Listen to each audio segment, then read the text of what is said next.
decided that on offense, they were going to be a team that knocked you off the ball and ran it.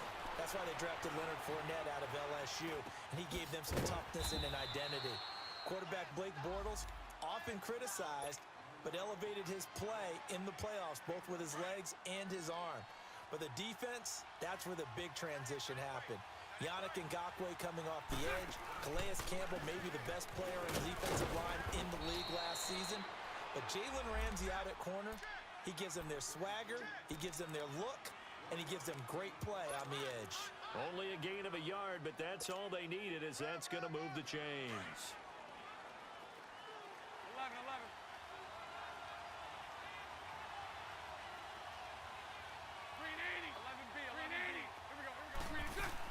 They go play action here on first down. Dancing to his, and he can't find anywhere to go with it, and he goes down. Connor Barwin in there to make the sack. He buries him for a loss of 10. And the job becomes twice as difficult now. After the sack, it's 2nd and 20. A fake to Fournette. Now it's Bortles to throw.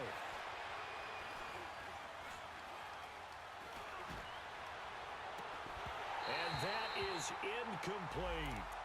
Even without a ton of pressure in his face, it just shows how difficult it is to pick apart his own defense. Those guys are sitting back, and they're not playing receivers as much as they're playing the eyes of the quarterback and when he delivers the ball. An incomplete pass on that last play, and that means they'll need to come up with something here on 3rd down. Let's go. 380. So right. Shotgun now for Bortles. And this is going to be incomplete. Not only was the call spot on, how about the execution of that defense right there? The zone was absolutely locked up tight.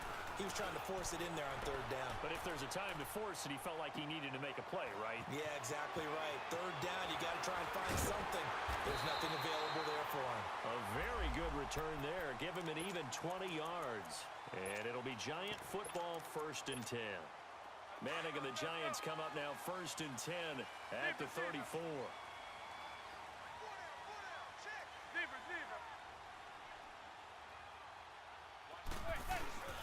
Manning going to throw. Looking sideline, incomplete. The Pro Bowler Odell Beckham, the intended receiver. And that'll bring up 2nd down.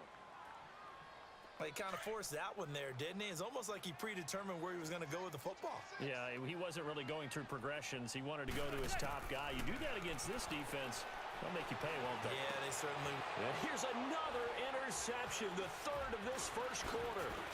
Picked off by the linebacker, Miles Jack. And he's able to get it back to the 33-yard line. So that is 3 interceptions now in this 1st half, and you hate to ask the question, but let's be honest, we're thinking about it. Do you need to go in a different direction next series? Potentially. We know that he's probably not going to be on the Pro Bowl ballot. That's not really his stature here. But he has been their starting quarterback for this game. So they've got to weigh things about who's behind him. Do they think he can snap it back into gear? Maybe change up the play calling to help him out a little bit.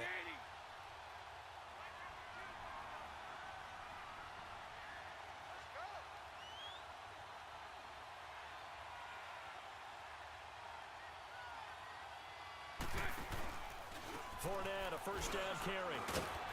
And he'll be taken down as that will take us to the end of the 1st quarter of play. Alongside the former defensive back Charles Davis, I'm Brandon Gaudin. It's Jaguar football as we begin quarter number 2. They've got a 2nd down and 8 to start things out.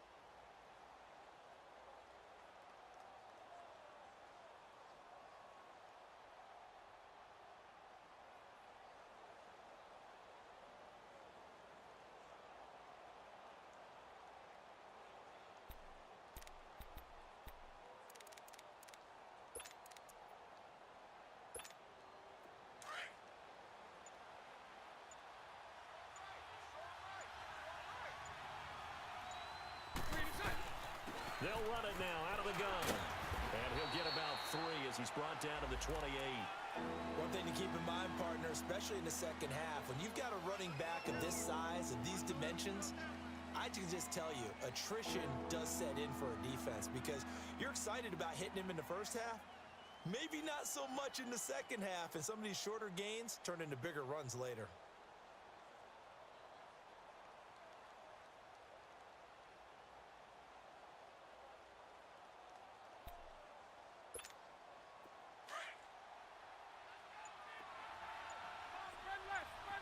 Lucy. Let's go. On play action, it's Bortles. And he takes a shot on the release as this will be incomplete. And what did we talk with them about prior to the game? Their ability to move the chains, pick up first downs. So far, 0 for 3 on third down. If that continues, they'll have little chance of winning this one.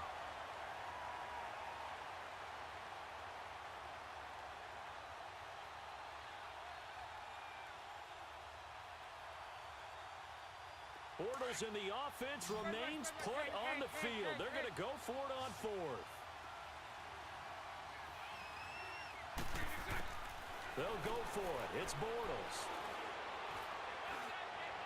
And this is caught, but they say out of bounds. It would have been a first down, but he couldn't stay in, and as a result,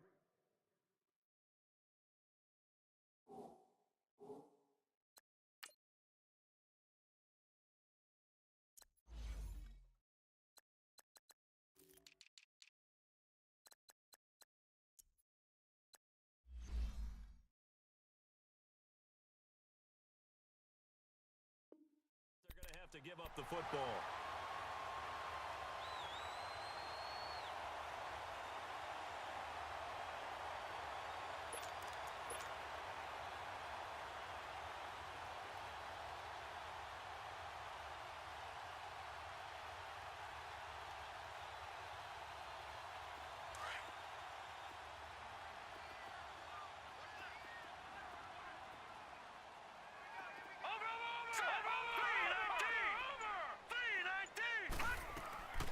They'll start out on the ground, and Saquon Barkley found a little room there as he's up to about the 37.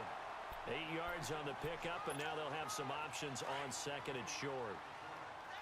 And you remember pre-draft, there's a lot of speculation the Giants should look for their future quarterback at number 2 with a great possibility. Remember, Sam Darnold from USC was still on the board, but they passed on him to take this runner, Saquon Barkley. And this is exactly why. They think he can extend the life of Eli Manning's career and give them 1,000-yard seasons year after year. They haven't had a 1,000-yard season since 2012. Ahmad Bradshaw did it then. Now it's the backup Lauletta.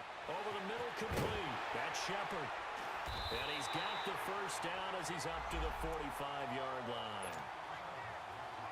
It's a 9-yard gain, and it keeps the drive moving.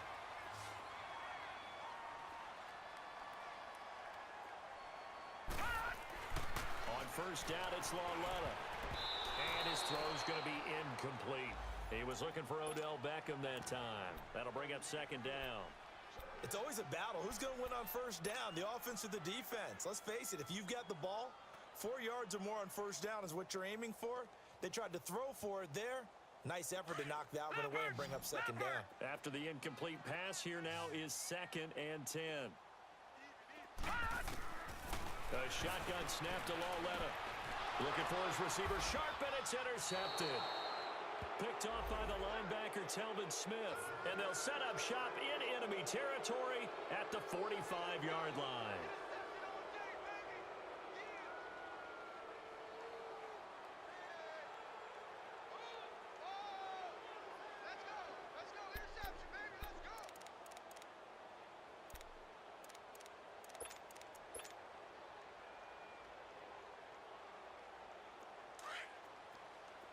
Lucy.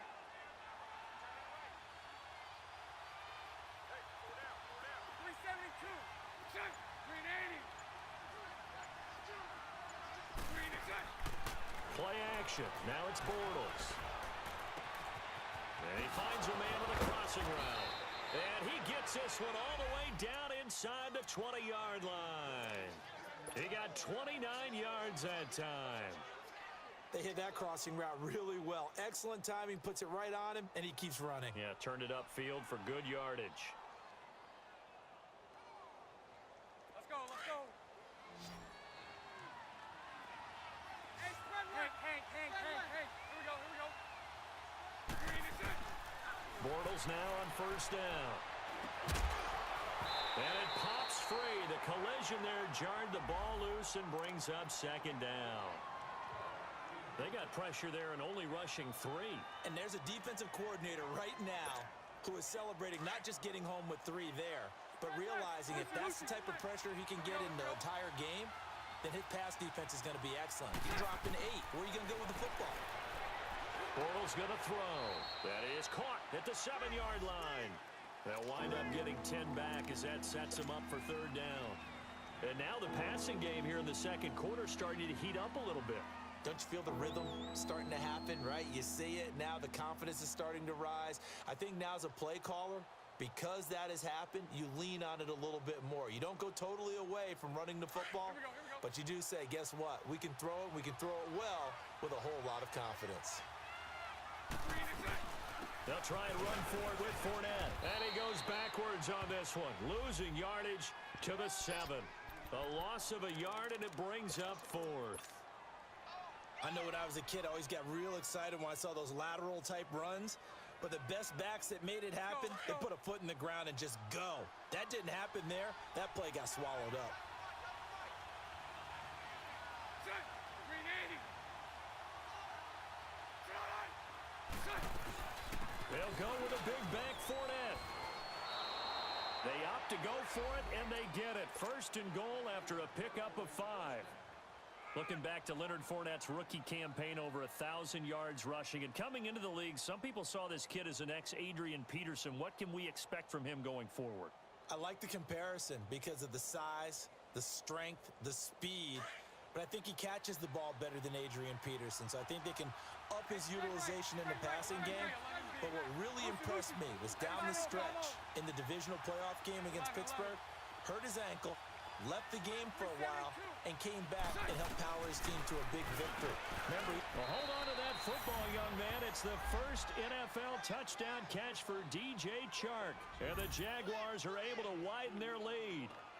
So we just witnessed touchdown number 1 for the Rook, and certainly that's a football he's going to want for the trophy case. yeah, this is one that you don't spike, right? This is one you don't throw to your teammate and let them celebrate. This is one you keep for yourself, take it over to the equipment staff, and have them mark it up, put it away, and then you get it later on, and as you said, mount it in your trophy case. Fantastic. Hopefully the first of many.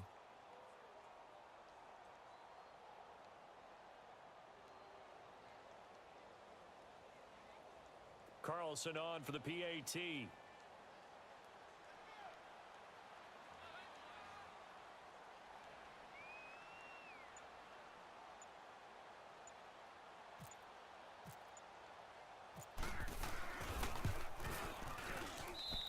Extra point by Carlson, up and good.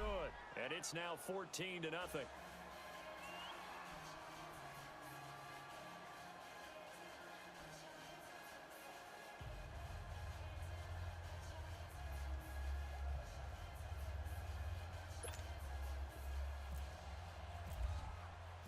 The kickoff unit is out on the field, and they will send this one away.